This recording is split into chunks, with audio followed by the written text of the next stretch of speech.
Hello, ladies and gentlemen, I'm Admiral Ellis, and welcome to episode number 326 of The Zombie Train. This week we're taking a question from KS1 Productions, back on episode 264, and he said, "Did you do anything with Spencer shops, and what did you do with locomotives?" I assume he means the locomotives that were there. And so, I have not yet brought up the Spencer shops for a particular reason, which I will get to, but I will point out that they were in an excellent location for us. There aren't too many shops, or locations, or facilities that far south that still have the kind of infrastructure that this shop did, and when I first came across it, my first thought was, oh, this is Southern Steamtown. Naturally, the facilities weren't as extensive. You know, the roundhouse is there, and it was fairly, well, there was a lot of stuff in the roundhouse, but not as much in the way of tools. That was the best thing about Steamtown, was the massive, massive tools they had. But either way, it was, they've got a big roundhouse here. It's got a huge turntable. It had an okay-sized turntable, that's right. It does. And a handful of engines, none of which really were things to write home about. I mean, there was the Decapod, which that was nice. The Consolidation and the 10-wheeler were nice as well. The rest of them, I mean, it was a couple of switchers and a Shay. 611 was in Roanoke. And initially, I'm not sure I realized that, but, because I had heard that they owned 611. I'm not sure how true that is or was, but, at the very least, it was purported to be there. Again, it turned out to be in Roanoke. And that was one of the reasons we went down there, because we figured, 611's probably in okay condition. It ran excursions not too long ago. 611 turned out to be in okay condition when we did get to it, but nonetheless did need a lot of work because of the excursions. But this is not an episode about 611. This is about Spencer shops. And the Spencer shops, if we look at the area for a second, I'd like to point out the fact that it's in the town of Spencer, which is not that big. It's next to the town of Salisbury, which is a little bit bigger, but also not that big. None of these things made a big problem for us. And also, there is an airstrip just on the other side of Salisbury. Salisbury. It's right off the highway. Not that we use that much, but, it's on a major thoroughfare, and there were ways to get in and out. Not that we ever tried to put the Enterprise down at this airfield, because it was way too small, but it was the sort of thing where there's a lot of ways in and out of here. It's not the safest place because, well, you are in a fairly open area. You have the Appalachians separating you from the Great Plains, so you don't have that danger. But in general, it was okay on a small scale and not that great on a large scale. I mean, Charlotte's down the road. But we were able to set up advanced warning stations for if there was going to be trouble coming out of Charlotte. Salisbury was basically empty, as was Spencer, as were most of the nearby towns. We think they all went to Charlotte based on the numbers that came out of there. But when the Zombie Train Incorporated started, one of the first things we thought about, and I've brought this up a couple of times, one of the first things we thought about is, where are our bases of operation going to be? And Spencer was on the block pretty quickly. It was, oh yeah, this roundhouse, it's huge, it's got these facilities, it's an excellent candidate. It's even got a handful of engines. Like I said, we figured 611, not quite. There were other ideas of what engines could be there, none mine, but needless to say, Spencer had garnered a reputation among people. It didn't help that the imagery that we had was either of an event or of a time when 6/11 was present. So, yeah. Sorry, just need to compile my thoughts here for a second because I need to know how I want to tell this story. This was one of our first selections. It was going to be a great base for the southern states, or the southeast U.S. We stationed a group of people there. They were in charge of getting power to the place. And unfortunately, and this is where things go bad, they burned it down. I believe it was before power was restored.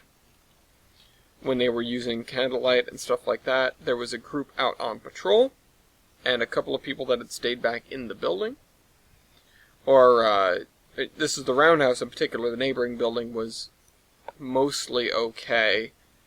The back shop building, which was the real good part. You know, it hindered us, but it wasn't the worst thing in the world. It was terrible, but it wasn't the worst, because most of the machinery and stuff was in the back shop.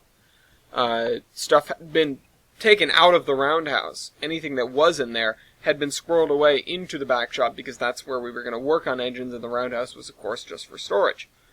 We had a plan to bring in about 20-25 engines from nearby areas and store them at Spencer for the time being until they could get worked on one by one and sent through the shops there. Which something similar did happen, but they weren't all stored at Spencer because of the following. And I don't know how exactly it started. I assume it had to do with candles or a lantern that maybe fell and broke. But I received the news maybe a couple days after the actual incident, and I was down there within the week, that there had been a fire in the Roundhouse.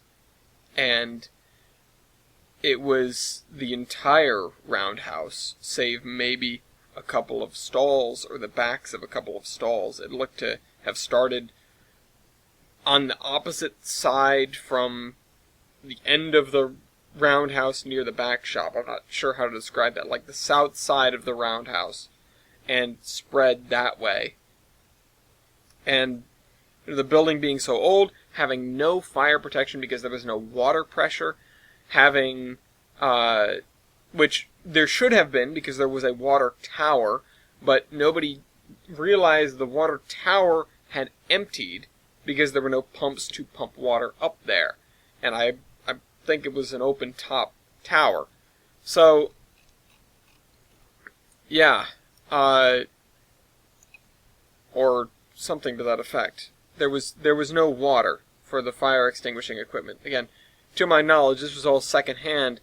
The contingent that had only one person of the people that were in the Roundhouse at the time of the fire survived. That was, I think, out of 5 people.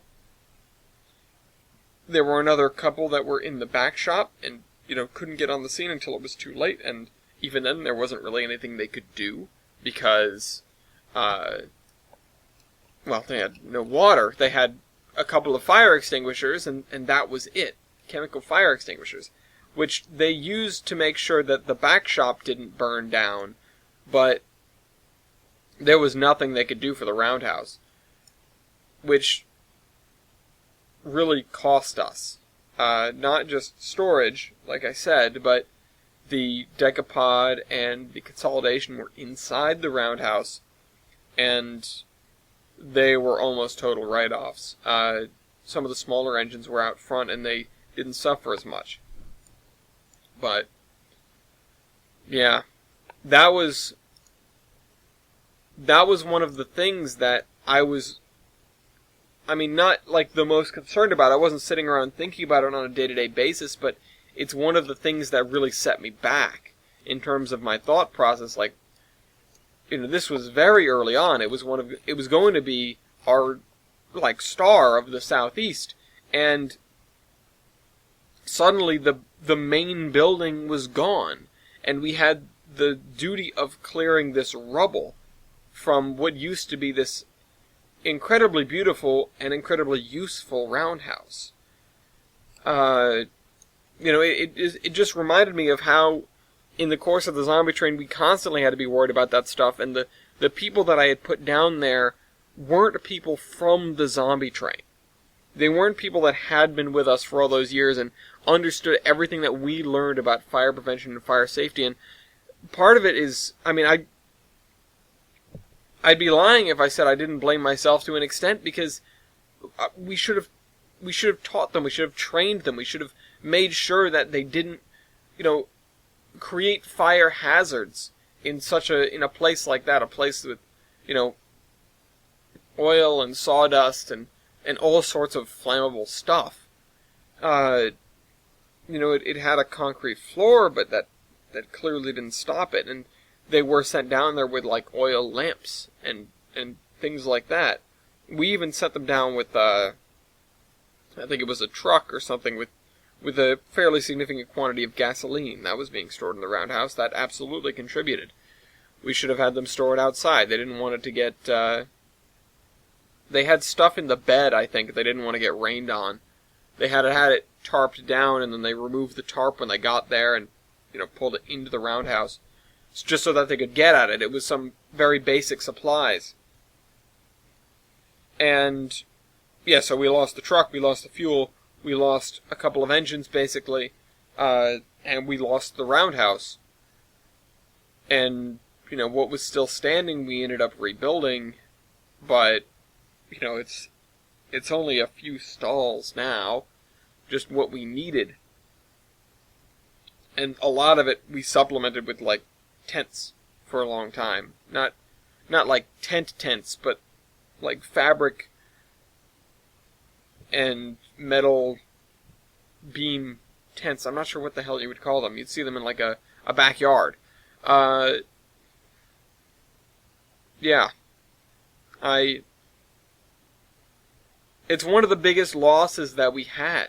Not in terms of personnel, because, well, it was a loss in terms of personnel. There were, 10 people that went down there. I think 12 people that went down there, because there were 5 in the roundhouse, 1 that made it out. The other 4 were asleep. Near to the truck, which contributed, I assume. 2 that were in the back shop at the time.